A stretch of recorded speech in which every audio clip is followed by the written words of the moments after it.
The phone rang at 2:47 in the morning, and I knew before I even touched it that something in my world was about to crack open. I was 63 years old, sleeping alone in the same bed I'd shared with my husband Gerald for 31 years before the cancer took him. The sheets still smelled like him sometimes, or maybe that was just my mind lying to me the way it did when the nights got too long. I reached for the phone with arthritic fingers, squinted at the screen, and saw the name that made my heart both leap and sink simultaneously. Daniel.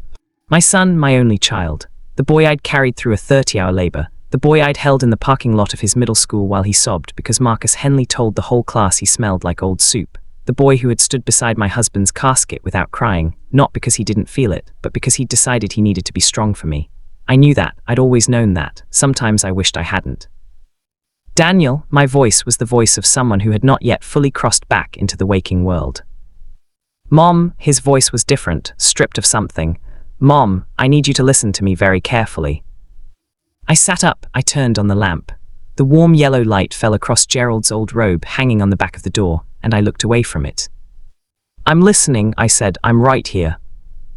What followed was 45 minutes of a conversation I will carry in my chest for the rest of my life. Daniel, my careful, measured, spreadsheet-loving Daniel, who color-coded his grocery lists and had never once bounced a check, had lost everything. Not metaphorically, not I'm stressed and being dramatic lost. Actually, genuinely, catastrophically lost. He explained it to me in the flat, hollow voice of a man who had already cried so hard he'd gone past the place where tears could reach. He and his wife Priya had taken out an adjustable-rate mortgage 5 years ago on their house in Columbus. They'd been told the rate would be stable, that the adjustment cap would protect them. They'd done everything right, or so they thought. What they hadn't understood, what no one had sat down and truly explained to them, was what the fine print in paragraph 14 of a 40-page document actually meant when the economy did what the economy had done. Their monthly payment had jumped from $1,840 to $3,110 in 8 months. Daniel was a high school history teacher. Priya was a pediatric nurse. They were, by any honest measure, the kind of people this country was supposed to work for. Responsible, hardworking, deeply, genuinely good. They had a daughter named Lily who was 4 years old and obsessed with sea turtles, and they had a mortgage that was now eating them alive. We're 3 months behind, he said. We got a notice. Mom, they're starting foreclosure proceedings. I didn't say anything for a moment. How much? I asked finally. Mom, no. How much, Daniel? He went quiet. I could hear him breathing, that particular kind of breathing that means a grown man is trying very hard not to fall apart. 42,000, he whispered, to catch up and cover the next 2 months while we refinance. We've been approved for the RIFI, Mom. The new rate is fixed. We just need to bridge the gap. And I've called everywhere. I've looked at everything. I can't, there's no. He stopped. And then finally, the crying came. I had not heard my son cry since his father's funeral. 6 years of silence on that front, and now at 2:47 in the morning, he was weeping into the phone, and I could feel each sob like a fist pressing against my sternum. Here is what I want to tell you about that moment, because this is where the story really begins. My first instinct was not sympathy. It was rage. Not rage at Daniel, never at Daniel. I want to make that absolutely clear. The rage was at myself. Because I had the money, I had exactly, almost to the dollar, what he needed. Gerald had been a meticulous saver, a quiet, disciplined man who drove used cars and packed his lunch every single day for 30 years and put money away with the same patient devotion he gave to everything he loved. When he died, he left me secure. Not wealthy by anyone's extravagant definition, but secure. The money sat in a savings account and 2 CDs, and I had told myself for years that it was my safety net, my emergency fund, my protection against the indignities of old age. I had never once offered it to my son. And my son, knowing I had it, knowing I had always had it, had waited until 2:47 in the morning, until the walls were literally closing in, until he had tried every other door before he called me. That told me something about the distance that had grown between us that I hadn't wanted to see. That told me something about the way I had clutched that money to my chest like a shield. That told me something I didn't entirely like about who I had become since Gerald died. Stop crying, I said, not harshly, gently, the way you'd set down something fragile. Mom, I'm sorry, I shouldn't have called, I just didn't know. Daniel, stop crying and listen to me. I stood up, I walked to the window. The street outside was absolutely still, the kind of stillness that only exists in the deep middle of the night when the whole world has temporarily agreed to pause. I'm going to give you the money. Silence. Mom, this is not a discussion. You are my son. That house is where my granddaughter lives. I have the money and you need it, and the conversation ends there. Maury, silence. Then I can't let you do that. That's your mom, that's your retirement, that's everything, Dad. Your father saved that money for our family, I said. Not for a savings account, for our family. You are our family, Daniel, you and Priya and Lily. That is exactly what that money is for. I heard him make a sound I cannot adequately describe. It was not quite crying. It was something older than crying, something that came from a place past language. I'll pay you back, he said. Every penny, I swear to God, Mom. You'll do no such thing, I said. This is a gift. This is what your father would have done the first day you called if you'd called him. He wouldn't have waited to be asked. That's actually something I've been sitting with tonight, Daniel. The fact that you had to ask. He didn't say anything. I should have called you months ago, I said. I should have been paying better attention. I got so caught up in I don't know what, in protecting myself, in being afraid. I forgot that protecting yourself at the expense of the people you love isn't protection. It's just a different kind of loss. The silence that followed was long and full, and not uncomfortable. Thank you, Mom, he said finally, and somehow those 3 words contained everything. I need to tell you what happened the next morning. Because that is where the bold part comes in, the part that truly changed things. I called my financial advisor when the offices opened at 9.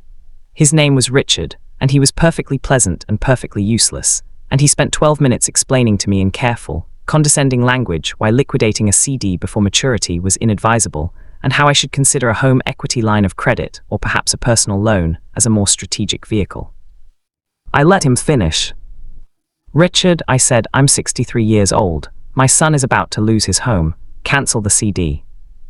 Margaret, if you'll just allow me to. Cancel it, Richard, today, all of it. Another pause. I want to make sure you've thought this through. I've thought about nothing else since 3 in the morning, I said pleasantly. Cancel it. He cancelled it. Then I did something I had never done in 63 years of living. I called a lawyer, a real estate attorney named Sonia Okafor, whose card I'd had in my purse for 2 years from some neighborhood association meeting, and I told her what was happening with Daniel's mortgage and asked her what I needed to know before I wired money. She spent 40 minutes with me. She explained gift tax exclusions. She told me how to document the transfer properly. She told me what questions to ask Daniel's lender. She was sharp and direct and treated me like an adult with a brain, which made me realize how rarely that happened and how much I'd been accepting less than that for years. You're doing the right thing, she said at the end, and I felt an odd warmth at that, not because I needed her validation, but because sometimes it's simply good to hear. I wired the money that afternoon. But here is the bold move. Here is the part that I keep turning over in my hands like something precious and strange. That evening, after everything was set in motion, I called Daniel back. It's done, I told him. You should see the transfer by tomorrow morning. Mom, his voice was wrecked with gratitude. I can't even. I know, I said, but I need to talk to you about something else. Okay. I sat at the kitchen table, the same table we'd had for 30 years, the one with the scratch near the corner from when Daniel was 7, and decided to see what would happen if he dragged a matchbox car at full speed across the wood, and I said the thing I had been preparing all day. I have been a bad mother, I said. Dead silence. Mum, what? Not in the ways you'd put in a list, I said. I fed you and I loved you and I showed up, but after your father died I folded into myself. I called every Sunday, but I called with a wall up. I asked how you were, but I wasn't really asking. I was so busy managing my grief that I stopped being genuinely present with you, and you were grieving too. We were both grieving, and instead of grieving together, we grieved separately in our separate houses and called it coping. Maury, silence, softer this time. You didn't have to carry this mortgage crisis alone for as long as you did, I said. That's on me. You didn't call because you didn't think I was fully available. You didn't think I could hold it. And honestly, a year ago you might have been right, but I'm telling you now as clearly as I know how, I am here. I am fully actually here. Tell me things before they become catastrophes. Tell Lily to call me and not just when she's dressed up and ready to perform for the camera.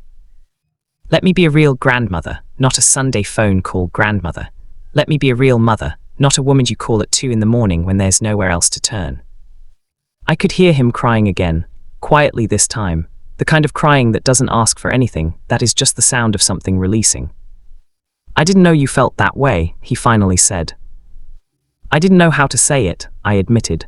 I'm still not sure I'm saying it right. You're saying it exactly right, Mom. 3 weeks later, I drove to Columbus. I hadn't made the drive alone in 2 years. I'd always found reasons not to, told myself it was too far, told myself Priya and Daniel were busy, told myself I'd wait to be invited. All lies I understand now, all just fear wearing practical clothing. I showed up on a Thursday. I brought nothing impressive, just a pot of Gerald's mother's possil, which I'd made for the first time since he died, and which took me 2 attempts to get right. Lily opened the door. She looked at me with those enormous dark eyes, and she said, "Grandma, did you know sea turtles can hold their breath for 7 hours?" I did not know that, I said. It's because they slow their heart down, she said, very seriously. They just slow everything down. I thought about that for a long time on the drive home. They just slow everything down. Maybe that's what courage looks like sometimes. Not charging forward, not making grand gestures, just slowing your heart down long enough to see clearly, to see who needs you, to see what money is actually for, to see that the walls you've built around yourself are not protection, but a different kind of prison. Daniel met me at the door. He hugged me for a long time, longer than he'd hugged me in years, and I felt in that hug all the Sunday phone calls we should have had differently, all the grief we should have shared instead of stored, all the distance we'd let grow between us like a slow, patient weed. "You didn't have to come," he said into my shoulder. "Yes, I did," I said. "Yes, I absolutely did. The mortgage is current, the refinance went through. Daniel and Priya have a fixed rate now, manageable, sane. But that's not really the story. The story is that I almost let fear cost me more than money ever could. The story is that a phone call at 2:47 in the morning became the alarm clock I'd been sleeping through for 6 years. The story is that sometimes the boldest move you can make has nothing to do with money at all. It's just deciding, finally, to stop holding yourself back from the people who need you. Gerald used to say that the point of saving is so that you have something to give. I finally understand what he meant.